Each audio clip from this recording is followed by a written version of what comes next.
Eh bien, peut-être un favori pour la victoire d'étape lâché, Laurent Bellet.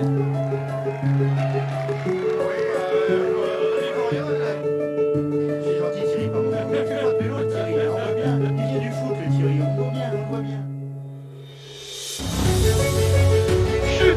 Chute, un coureur, Patrick. Un coureur est tombé dans le ravin, Patrick. Sur notre gauche. Un coureur est tombé. Il s'agit d'un coureur. Attendez, je vais regarder descendre dans le dos. Oui, je vais attendre. Je regarde bien Luc Soussouleux. Avec l'attaque anti-Schleck, là, c'est Nibali le premier à sauter dans sa roue. Franck Schleck est juste derrière. Et Alberto Contador qui vient de partir. Lance Armstrong est lâché. Et il est littéralement affiché, comme on dit, dans les milieux cyclistes, alors que tout le monde le... Bonsoir à tous, la sortie du dimanche, les commissaires de course, on revient ce soir sur la 9e étape du Giro et un petit peu sur le Trobroléon en fin d'émission. Avec moi ce soir, pour revenir sur cette étape, on a Théo. Salut Théo. Salut Greg, bonsoir tout le monde. Et on a Benjamin. Salut Benjamin. Buongiorno a tutti. Oh, quel accent italien. Et bonjour à tous sur le chat, bonjour à Stadri, Biotime, Golab, Joy Junil, Régnier, Stereo King, Polska, Ben, etc. Merci à tous d'être là. Étape, alors hier on s'était peut-être un petit peu enflammé en s'attendant à un début d'étape en fanfare. Finalement, on a eu droit à Théo, à une échappée qui est partie assez tôt finalement. Mais on n'a pas vu beaucoup de bagarres et voilà, c'était peut-être pas le spectacle attendu et hop, je remontrer le profil et donc peut-être une petite déception finalement, peu de coureurs marquants dans l'échappée, Diego Rosa, Nance Peters. Vous êtes enflammés, mais je pense que vous n'êtes pas les seuls. Moi aussi, par exemple, j'attendais un début d'étape très dur avec éventuellement des sprinters qui termineraient hors délai. Bon bah finalement l'étape a été piano. C'était pas des mauvais coureurs dans l'échappée, mais c'était clairement des baroudeurs de second niveau, je dirais, avec comme coureurs marquants Sepulveda. Il y avait deux androdis, Sepulveda et Tesfazion. Il y avait Félix Gall, il y avait Nance Peters, il y avait Rosa, Dombrovski, Knox, Zana. Mais on a très vite compris, ils ont pris 5 minutes au maximum, mais la trek a roulé toute la journée. Et arrivé au pied du Passo Lanciano, ils avaient déjà moins de 2 minutes 30 d'avance. Et on a très vite compris que la victoire se jouerait pas devant. La question aussi, c'était de voir qui allait prendre le lead dans le Passo Lanciano. Est-ce qu'une équipe allait assurer un tempo un peu élevé? C'est que un tempo élevé, ça peut faire des différences sur la montée finale. Un peu comme attendu, je sais pas ce que vous en avez dit hier, j'ai pas eu le temps de vous écouter, mais c'est Ineos qui a roulé dans le Lanciano, mais en imprimant un train vraiment peu soutenu. Et du coup, ça a été au final un peu une course de côte sur le blockhouse, mais c'était une montée tellement difficile que je pense qu'elle a un peu fait peur à tous les coureurs. Ça et le Giro qui est encore long, le Giro, le grand tour qui dure 3 semaines, voilà, on connaît tous cette rengaine, mais je pense que c'est les raisons qui ont fait que cette étape était peut-être un peu décevante. Aussi un petit peu ton impression, notamment sur l'échappée, on nous dit dans le chat, certains Gola pensaient qu'ils allaient être plus. Ben Kaiserfrater nous dit que le plateau est pas fabuleux. On peut quand même Diego Rosa qui récupère, je crois, le maillot de meilleur grimpeur, mais c'est vrai que sinon ils ont jamais eu beaucoup. Enfin, on n'y a jamais cru, quoi. Ils ont eu tellement peu d'avance que on a l'impression que c'était joué, qu'on attendait que Linos mette en route, Benjamin. Ouais, à la limite, c'est vrai que quand tu vois le début d'étape, tu te dis, bon, il va y en avoir, comme a dit Théo, tu penses qu'il va y en avoir partout, peut-être même des leaders qui vont se retrouver dans les groupes de 10, 15, 20, ça peut être le bordel, bon, pas du tout. Et oui, après, c'est la première vraie arrivée au sommet. Alors, quand je dis vraie arrivée au sommet, l'Etna, on a vu historiquement que c'était pas forcément la montée qui faisait le plus d'écart. Surtout avec le vent de face, et aujourd'hui encore il y a eu du vent de face, mais cette fois-ci le blockhouse est une ascension tellement dure que tu ne peux pas la... Mince, j'ai perdu le mot. L'escamoter, merci. Donc après, autant pour l'échappée j'étais un peu déçu, et du coup en voyant qui est sorti, on se doutait que ça pourrait pas jouer la victoire, surtout qu'en plus il y en a qui sont tombés. Pour le Blockhouse, j'ai entendu les commentateurs qui parlaient, et d'ailleurs on l'a vu, qu'il y avait un fort vent, parfois de côté, parfois défavorable, ce qui, je pense, a eu deux effets. La première, c'est que ça a diminué l'efficacité du train Ineos, et la deuxième, c'est que ça a diminué également les écarts entre les favoris. Et alors, Golab nous parle de Mollema, qui aurait pu, par exemple, partir devant. Oui, c'est le type de coureur qu'on aurait pu attendre. J'en avais parlé d'ailleurs hier, j'en ai fait moi pour un des favoris si jamais l'échappée pouvait jouer la victoire. Et puis, donc, comme l'a dit Théo, ça va être progressivement, on va peut-être passer à l'ascension finale, parce qu'il y a peut-être pas mal de choses à dire. C'est Ineos qui a pris les choses en main. Et puis, on a vu, alors, après, évidemment, comme toujours, la décision se fait par l'arrière. Est-ce qu'on parle déjà peut-être du premier gros lâché, du premier gros perdant? C'est évidemment Simon Yates, Théo. Eh ben, je suis pas d'accord avec toi. Pour moi, le premier gros perdant, c'était Kelderman, qui a eu un problème mécanique dans la descente, et du fait que dans son équipe, ils sont 2,5 à jouer le général, avec Hindley, Bourman et Kamna, qui avait décidé de s'accrocher, qui avait décidé de s'accrocher pour jouer le rose. Et personne ne l'a attendu, et il s'est mangé 10 minutes. Et ça reste, peut-être que le Giro était vraiment différent, parce que Kelderman semblait être en très bonne forme, et ça fait une carte en moins pour la Bora, et ça fait un mec que je voyais dans le top 5 final, qui a perdu toute chance avant même le début de la dernière montée. Je crois qu'il a terminé à 10 minutes. Bon, terminé à 10 minutes, c'est sûr qu'il n'avait pas 10 minutes de retard au pied, mais bon, il a peut-être un peu lâché dans la tête, il devait être très déçu. Donc avant même le Blockhouse, on avait perdu un candidat, Kelderman, qui est 53. Il est poissard avec le Blockhouse, parce qu'il était déjà tombé en 2017. Je crois même qu'il avait abandonné lors de la grosse chute qui fait tomber aussi notamment Landa et Geraint Thomas. La moto. Ouais, au bas de la descente, on avait aussi perdu, les Bahreïn avaient disparu. Je sais pas si vous avez remarqué, il y a eu un petit moment où on a remarqué qu'il n'y avait plus aucun Bahreïn. Et en fait, il semblerait que ce soit dû à une chute de Landa dans le Passo Lanciano. Et que, du coup, ils ont rattrapé le groupe, mais tout en bas de la descente. Et s'ils ne recollent pas au pied de la descente, on a peut-être encore un scénario vraiment, vraiment différent. Mais bon, comme tu dis, le train Ineos s'est mis en marche, et très vite, on n'a eu plus que 20 coureurs quand Sivakov a enclenché, et on a déjà eu quelques petites réponses. On a vu... justement, quand il y avait Sivakov, c'était difficile de voir quel coureur a lâché, à part Simon Yates, qui a dit que c'était dû à son genou, mais aussi à la chaleur.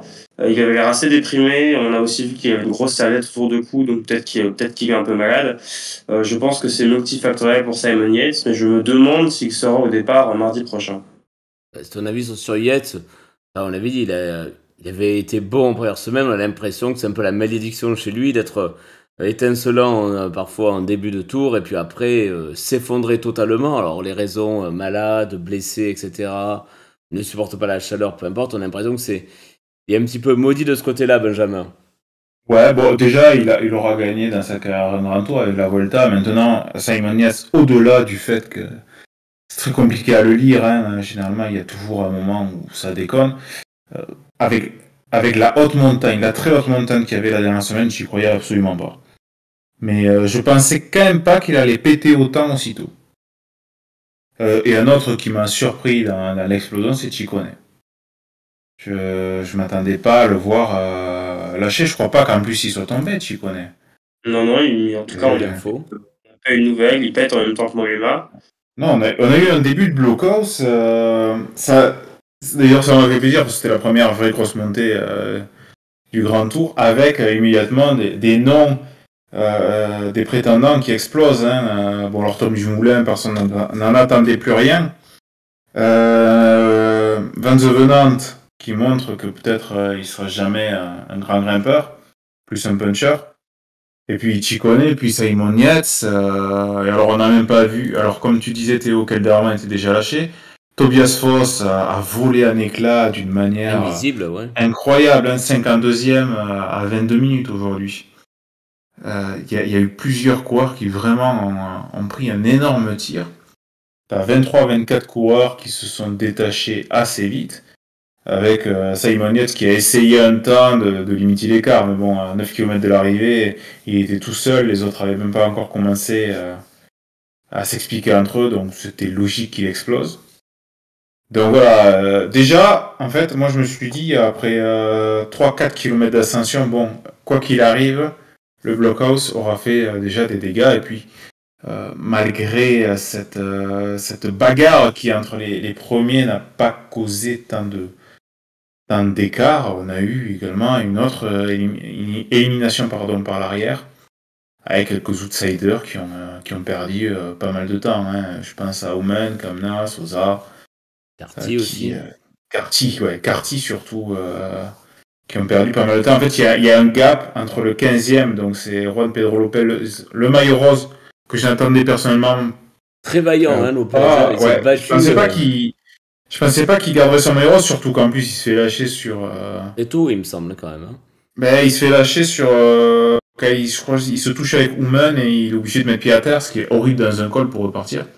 Donc lui il finit une 46 et derrière le suivant, le 16e, c'est Luke Carty qui est à 2 minutes derrière lui. Donc il y a vraiment 15 coureurs qui ont perdu moins de 2 minutes, ce qui est vraiment pas mal. On le dit, c'est Jean-Mur, il dit Lopez s'est battu comme un chien. Oui, justement, bon, on va un peu lui rendre hommage aussi, parce que alors après, c'est vrai qu'il a aussi un style assez particulier. Juan Pedro Lopez, peut-être pas le plus élégant sur un vélo, mais pour le coup, il s'est vraiment battu tout le long de la montée. Il sauve son maillot rose et je pense que c'est déjà une belle histoire pour lui, Théo. Après, je pense qu'il faut bien respecter la langue française. Il ne faut pas que particulier devienne un synonyme de moche. Moi, je dis qu'il a un style moche. C'est vraiment horrible. Mais oui, moi en fait j'y croyais pas. Il a un peu été sauvé par le fait que ça se marque devant dans le dernier kilomètre, parce que plutôt qu'un groupe de 6 dans le dernier kilomètre qui est un peu plus plat, 2 groupes de 3 qui essayent de se rattraper, ce serait allé peut-être 10-15 secondes plus vite et ça aurait été mort pour lui.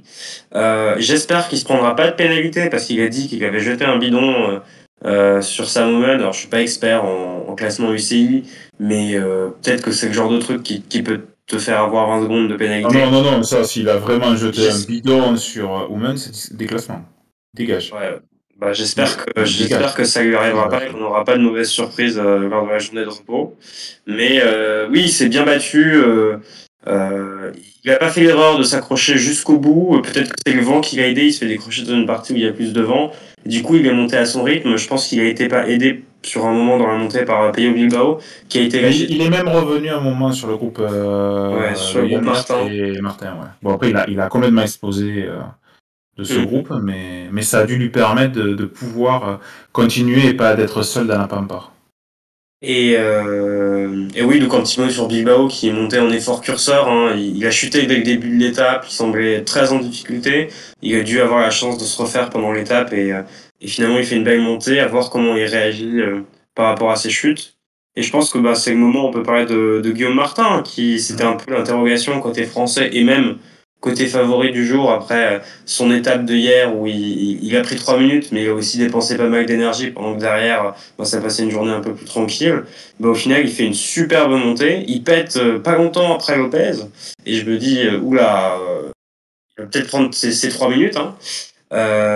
Il pète aussi, par exemple, Fortuneto pète après lui, je pense, Yannick pète après lui, et finalement, il a très bien géré, il termine devant tous ces mecs avec Bilbao, à seulement 1 minute, à seulement 20 secondes de Valverde. C'est une très belle étape de Guillaume Martin. Qu'est-ce que tu en penses, Ben ? Je suis d'accord. En fait, j'ai pas trop compris cet affolement. Alors, sur le forum Vélo Club.net, notamment, des gens qui disaient que Guillaume Martin allait perdre le double de ce qu'il avait gagné hier.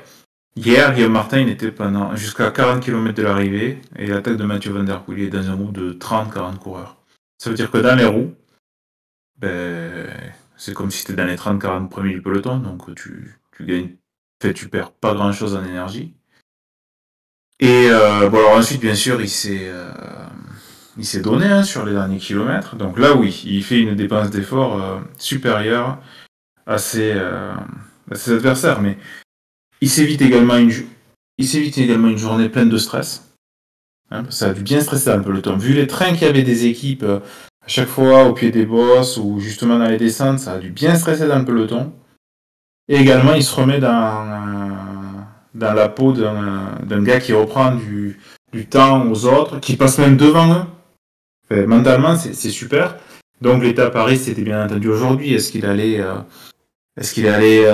subir le contre-coup? Mais honnêtement, si c'est ce qu'il a fait hier qui lui aurait fait perdre plus de 3 minutes, mais c'est qu'il est hors de forme.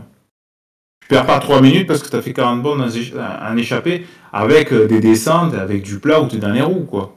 Je pense que c'est l'étape de l'Etna qui a peut-être mis le doute chez quelques suiveurs. Parce oui, mais dans ce cas-là, il y a raison de plus d'être dans l'échappé, quoi, si tu joues plus rien. Alors, mais non, j'ai vraiment pas compris cet affolement, ce mépris même, je dirais, sur Guillaume Martin. Et au final... C'est le gagnant du week-end. C'est le gagnant du week-end, totalement. Si on rajoute le temps perdu de l'Etna à ce qu'il a perdu aujourd'hui, il a gagné plus hier que ce qu'il a perdu sur ces 2 étapes. Et demain, il peut se reposer. Et il n'a pas chuté, donc... mentalement, également, c'est top, quoi. Il regarde, malgré un jour sans à l'Etna, 6e du général. 6e du général, avec, sur le premier des favoris au classement général, 16 secondes de retard. Alors que la moitié des kilomètres de contre-la-montre ont été passés. Voilà. Oui, non, mais tout à fait, on en a parlé. Moi, j'étais content de voir du panache aussi. Ça avait quand même plaisir de voir des coureurs offensifs. Et moi, j'ai beaucoup de mal à reprocher à un coureur tenter une stratégie peut-être un peu plus offensive. On s'en plaint suffisamment, et encore quasiment aujourd'hui, parce qu'il a fallu attendre quasiment 4 km pour voir que ça attaque chez les favoris. Honnêtement, moi, je fais partie de ceux qui étaient bien contents de voir ce type d'état d'esprit, et voir que ça paye, c'est aussi une bonne nouvelle. Tout à fait. Et puis, même si, Guillaume Martin, on le sait, si il repère du temps sur une étape, genre vers Torino ou vers Cogne, on le reverra à l'attaque. Il a toujours fait ça sur tous les grands tours, et chaque fois, il réussit à faire un top 10 grâce à ça. Donc, voilà. C'est très bien. À continuer. Un petit mot sur, peut-être, un moment sur les anciens. Je sais pas si vous en avez pensé, moi aussi, on avait vu un moment dans les derniers coureurs qui restaient, il y avait Valverde, il y avait Nibali, il y avait Pozzovivo. Porte, on aurait cru quasiment dans les 10 ans en arrière, finalement. Les anciens ont bien limité la casse, ont été là très longtemps, Théo.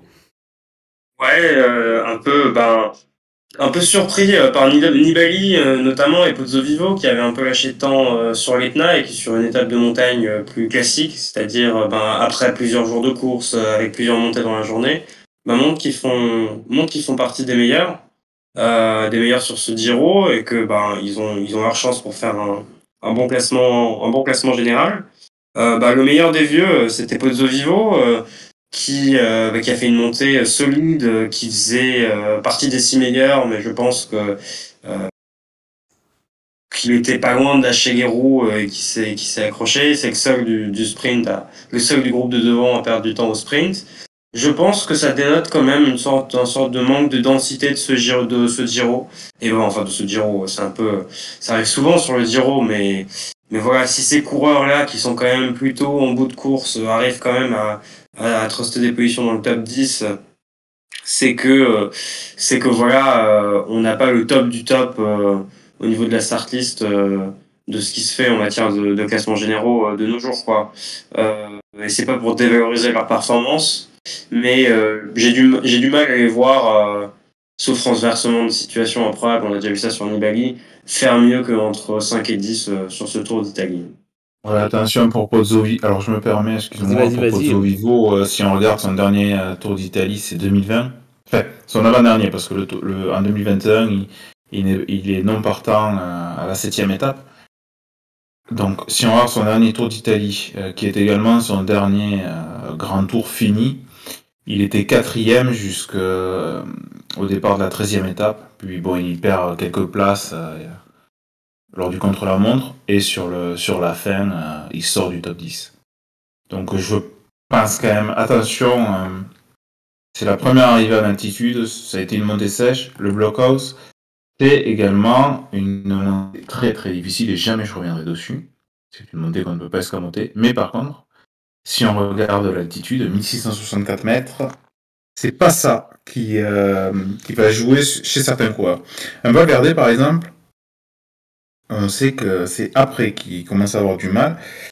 Et pour cette attitude, eh bien, faudra attendre l'étape de la Marmolada. Et là, je pense qu'on aura beaucoup de changements sur les protagonistes et également sur les étapes où on enchaînera l'école. On va peut-être parler de la bagarre entre les favoris. Comme attendu, j'ai envie de dire, c'est à Carapaz, à 4 km de l'arrivée, qui a lancé les hostilités. Il y a seulement 2 coureurs qui ont suivi, Romain Bardet et Mikel Landa. Et après, tous les 3, ils sont un petit peu cherchés au coup de j'accélère un peu, je ralentis, je passe un petit relais, je te laisse passer, etc. Théo. Oui, c'est ça. Carapaz qui a fait un peu son attaque. C'était obligatoire, hein, parce que il a fait rouler son équipe, mais tu sentais que il n'avait pas tout mis non plus. Et derrière, ils sont 4 à avoir tenté de suivre, 3 à avoir tenté de suivre. Landa et Bardet qui ont réussi, et Hindley qui a essayé, mais qui a pas réussi à rentrer. Et à partir du moment où ils sont partis, je me suis dit, bon, c'est une belle attaque.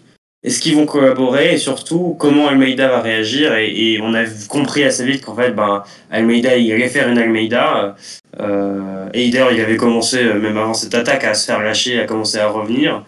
Il fait un peu comme une Froome qui sur certaines Volta qui roulait au compteur, sauf que lui je pense pas qu'il roule au compteur, je pense que c'est purement aux sensations. Il se met pas dans le rouge et il remonte petit à petit. Je pense que si on était en 3e semaine avec un Almeida dans cette position, Landa, Bardet et Carapaz auraient collaboré. Mais là, ils avaient en tête que très vite, ils étaient à 3 km de l'arrivée. Les écarts qu'ils pouvaient espérer faire, c'était au max, je sais pas, 20-25 secondes. Et ils avaient plutôt en tête la victoire d'étape.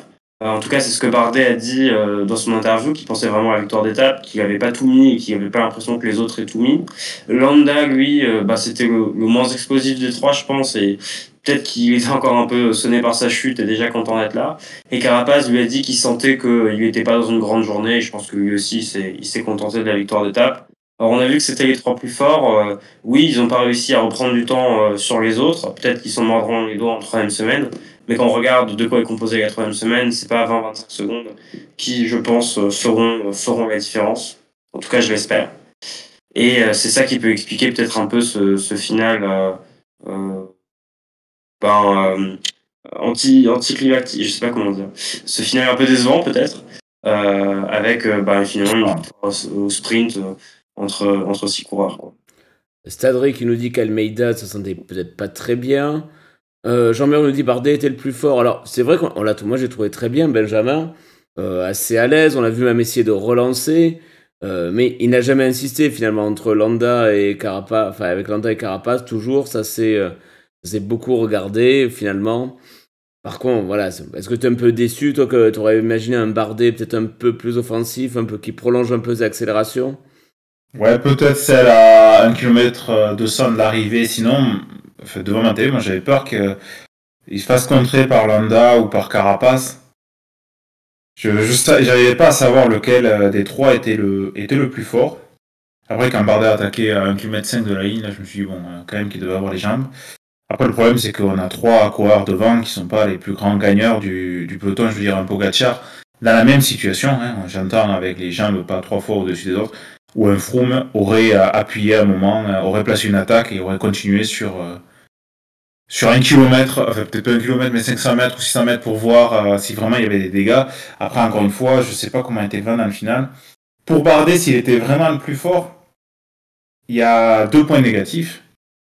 Le premier, qui est pour moi le plus important, c'est qu'il n'a pas gagné l'étape.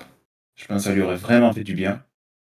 Et le second, c'est que s'il avait réussi à distancer même de quelques secondes des autres, il y aurait eu un premier petit coup moral qui aurait été mis. Maintenant, je crois que lui-même ne savait pas trop où il en était. Les coureurs les 3 coureurs de devant, je pense qu'ils se sentaient bien, mais ils se sentaient bien. Oui, forcément quand t'es à 3 devant, mais ils avaient peur également de prendre un contre de l'un des 2 autres. Ça m'a fait penser un peu à la Vuelta 1999 où il y avait les grimpeurs espagnols qui se faisaient la bagarre et Yann Ouré qui perdait pas trop de temps derrière. Ce qu'a fait Almeida, même si Almeida, je pense qu'il était quand même assez juste dans le final parce que c'est l'un des coureurs qui avait le plus gros finish et il finit dernier du groupe si on accepte Pozzo Vivo qui n'a pas eu du temps. Donc je pense que Almeida était vraiment un bloc de chez bloc. Voilà, donc à voir. Je pense que le vent a quand même joué, a joué un rôle. Sur le chat, on nous dit peut-être que Landa et Bardet ne voulaient pas du maillot. Alors oui et non, le maillot maintenant, c'est trop tôt, mais bon, après, quand on voit, et on en parlera un peu après, le profil de la deuxième semaine, t'as pas vraiment à rouler pour protéger le maillot en deuxième semaine, parce que de toute façon, tu vas avoir des mecs dans des échappées un peu loin en général qui pourraient le reprendre. Là, je regarde vite fait le classement, par exemple, Ivan Sosa, Sam Omen, voilà, ils sont à moins de 10 minutes. Clairement, en deuxième semaine, tu as des échappées qui vont vraiment prendre beaucoup de temps. Et sinon, c'est des étapes de sprint. Donc je pense que c'était pas vraiment dans l'idée des mecs de devant, surtout que, à mon avis, ils étaient concentrés sur la finale de l'étape. Ils n'avaient pas leur DS qui leur disait alors si on accélère là, Lopez avait encore le maillot. Je pense que franchement, ils y pensaient pas. C'est plus la peur du contre, à mon avis, que finalement la crainte du maillot. On va dire un petit mot sur le sprint. Alors, sprint assez bizarre. On a l'impression qu'on a un sprint entre ceux qui n'ont pas l'habitude de sprinter. Je sais pas si vous avez donné la même impression. Mais moi, j'avais un peu cette impression-là que Hindley, alors c'est intéressant dans l'interview, il dit, il était en tête, il le dit dans son interview qu'il voulait être en tête pour le dernier virage. Derrière, je crois que je sais plus quel coureur, c'est pas Pozzo Vivo qui est fait un écart. Qui est pas dans sa roue et du coup qui fait un écart, les autres ne peuvent pas revenir. Donc bravo à Jay Hindley qui a été peut-être le plus malin dans ce final. Et tant pis pour les autres, mais c'est vrai que c'était un peu particulier, Théo.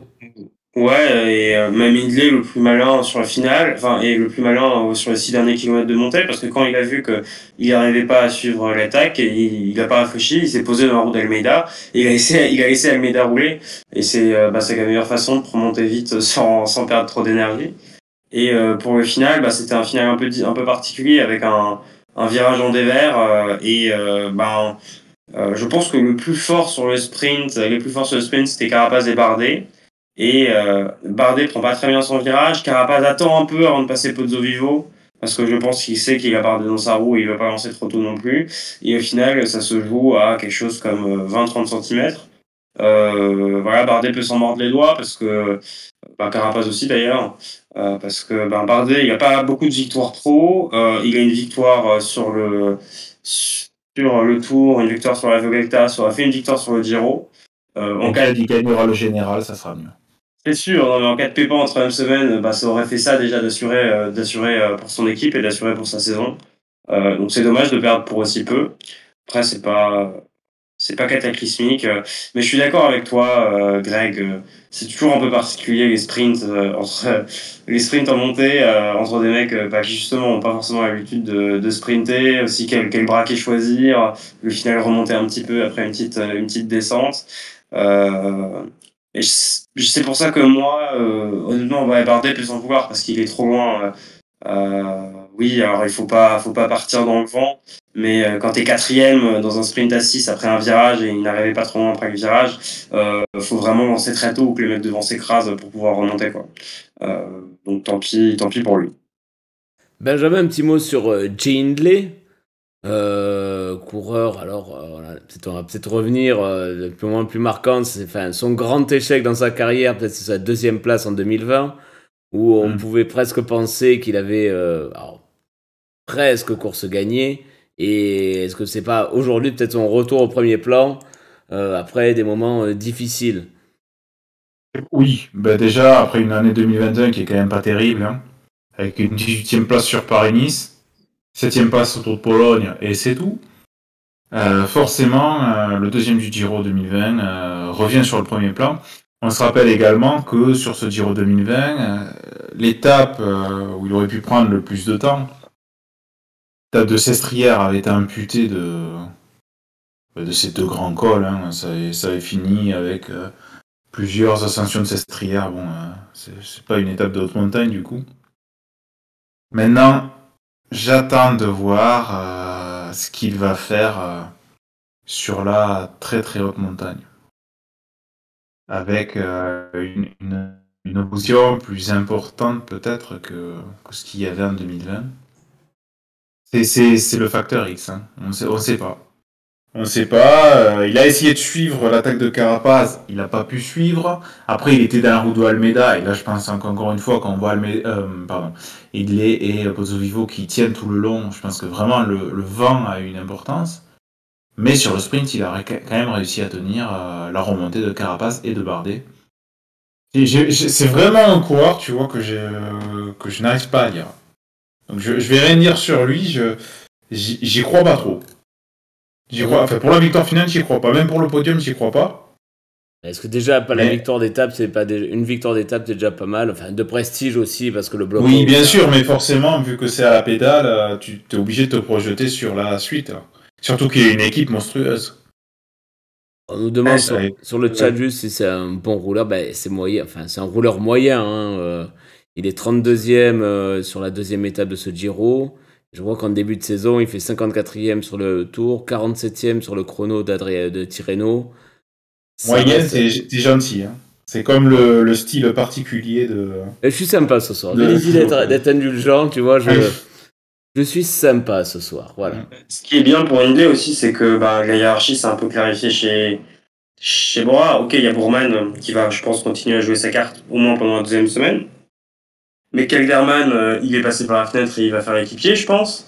Et idem pour Kemna. Donc, au moins, Ineos, il y avait vent de face, difficile d'évaluer la force du train, mais du coup, Bora se retrouve avec peut-être le meilleur collectif avec Ineos, quoi, et c'est intéressant pour lui.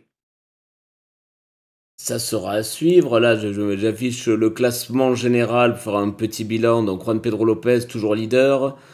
Après, c'est devant Almeida, Bardet, Carapaz, Hindley, Martin, donc qui s'est bien replacé, etc., etc.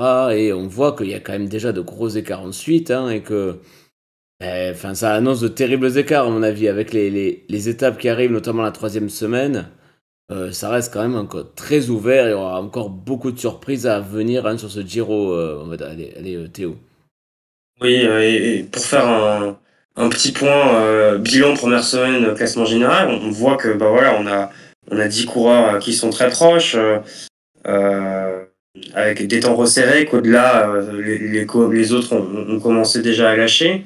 Et je parlais tout à l'heure de densité, et en fait, la densité, elle a été mise à mal, comme sur chaque grand tour, sur des faits de course, mais il faut pas oublier qu'on a déjà perdu Lopez, pour je ne sais pas, un surchute, je crois.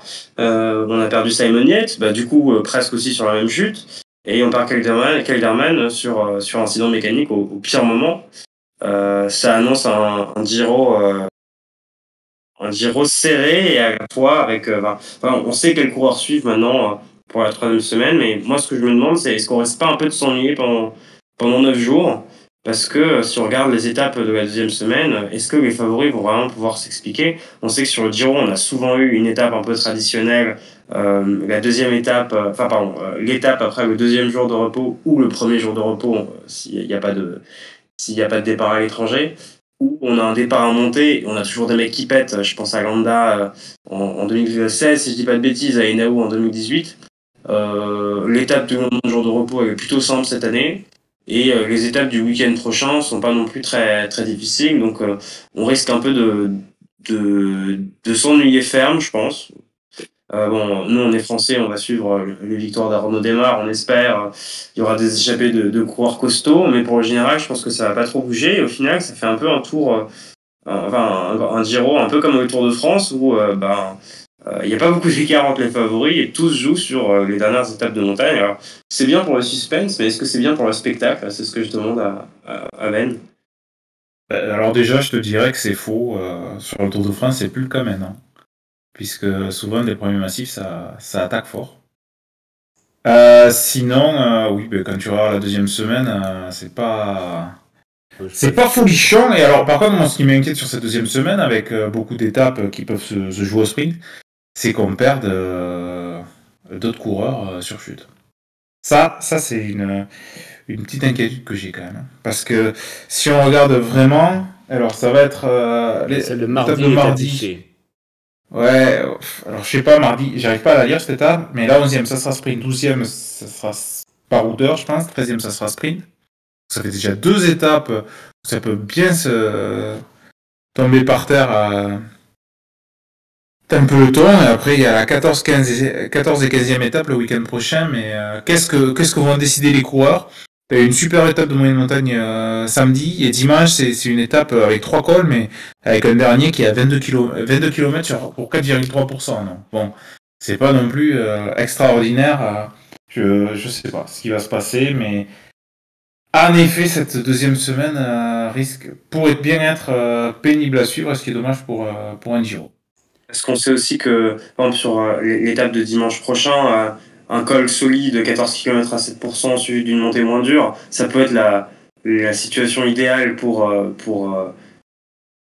faire grimper des écarts. On a souvent vu ça sur des Giro, sauf que l'avant-dernier col n'est pas assez dur et le dernier col est trop long. Et en plus, le problème quand on a des coureurs beaucoup de coureurs qui sont bien placés au général, c'est que personne n'a envie de prendre de risques. Si t'as perdu par exemple un coureur comme Nibali à 3 minutes, lui il va peut-être tenter de partir de loin pour renverser la table parce qu'au final il n'a pas grand chose à perdre.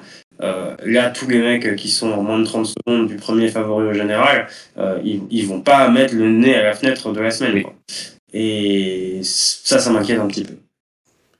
Effectivement, hein, j'ai affiché les profils au fur et à mesure. On va attendre peut-être samedi ou et à coup sûr dimanche, hein, mais ça c'est autre chose, hein, pour voir. Mais après, comme l'a dit Benjamin, c'est vrai que les chutes, ça peut, voilà, ça va forcément influer, parce que ça va être nerveux. Et pourquoi pas un coureur qui pourrait aussi se rapprocher au général, faire une. Est-ce qu'il y en a un qui peut faire une Guillaume Martin, c'est-à-dire prendre une échappée, un coureur qui est un peu loin, peut essayer de se rapprocher. Yann Hirt. Je dirais que c'est. On laissera partir. Ouais, Hirt ou.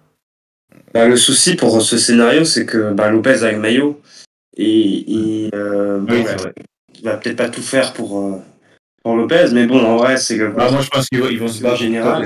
Oui, maintenant, oui. C'est la seule chose un peu qu'ils ont à faire sur ce Giro. Lopez pourra peut-être tenter un top 10 éventuellement s'il est fort en 3e semaine, mais je pense que c'est dommage pour eux parce qu'ils ont des cartes en échappée. Mauvais match, ils connaissent. Donc c'est ça qui fait me dire que peut-être que ils vont essayer de couvrir plutôt que rouler derrière les échappées. Mais oui, ils ont intérêt à chasser, quoi. Donc, Est-ce qu'on fait, tant qu'on est sur le Giro, on fait un petit prono pour l'étape de mardi et après on passe au Trobreléon? Allez. Alors j'affiche l'étape, étape assez particulière avec 100 km totalement plat. Et puis une deuxième partie d'étape, une deuxième moitié d'étape plus vallonnée avec des petites cotes, des petits pourcentages, pas toujours importants, mais qui peuvent faire mal. Et on a vu depuis le début du Giro qu'il y a peut-être avoir un intérêt à rouler fort pour éliminer les Cavendish ou les Ewan qui pourraient sauter sur ces pentes-là, Benjamin. Ouais, c'est pour ça que moi je vais miser sur Guilhermet. Je vais miser sur Guilhermet parce que je pense qu'il y a... Quand tu vois comme ça explose chez les sprinters dès qu'il y a le moins de pourcentage, j'ai vraiment du mal à croire qu'il y ait beaucoup de sprinters qui passent cet enchaînement de boss, surtout en lendemain de journée de repos. Je pense que c'est un très bon prono et je vais miser sur Van Der Poel du coup parce que c'est un peu parfaite pour ces équipes parce que le début sera très simple à contrôler. Éventuellement, ils auront peut-être un peu d'aide d'une équipe comme la Groupama qui peut espérer voir des marques passer, pourquoi pas. Et ensuite, du coup, je pense qu'il n'y aura pas des gros noms dans une échappée. Il n'y aura pas des De Rent, des Mollema, des Ulissi, des Formolo. Et que du coup, ça va se jouer un sprint réduit, quoi. Donc Guilhermet, Van Der Poel ou Albanese, je sais pas. S'il va pas abandonner. Moi, je vais dire que Desmar il passe et il gagne. Ah ben, j'espère. On va être optimiste. Ça va dire un petit mot avant de conclure sur le Trobreléon, parce qu'il y avait une course aussi en France. C'est un petit peu dommage que ça tombe en même temps. Une course sous la pluie, sur les Ribignou. breton avec alors j'ai envie de dire une belle performance collective pour ceux qui ont vu la course de l'Arkea Samsic, hein, qui place 4 coureurs dans les 7 premiers. Et la victoire de Hugo Hofstetter qui bat au sprint Luca Mozzato. Est-ce qu'il y en a un de vous deux qui veut dire quelque chose?